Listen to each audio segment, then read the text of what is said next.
Unjha road ઉપર રમાપીરના મંદિરે પ્રાણ પ્રતિષ્ઠા મહોત્સવ યોજાઈ રહ્યો છે। આજે 5 ફેબ્રુઆરીના રોજ બપોરે 3 વાગ્યાની માહિતી મુજબ ઊંઝા રોડ ઉપર રમાપીરના મંદિરે 3 દિવસીય પ્રાણ પ્રતિષ્ઠાના આજે બીજા દિવસે કન્યાઓ દ્વારા પાણી ભરેલા ઘડાઓની શોભાયાત્રા નીકળી હતી, જેમાં મોટી સંખ્યામાં લોકો જોડાયા હતા।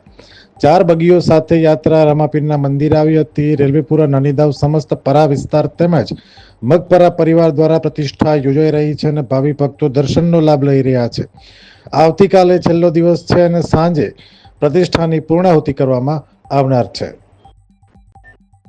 અહેવાલ કનકસિંહ રાજપૂત, મહેસાણા।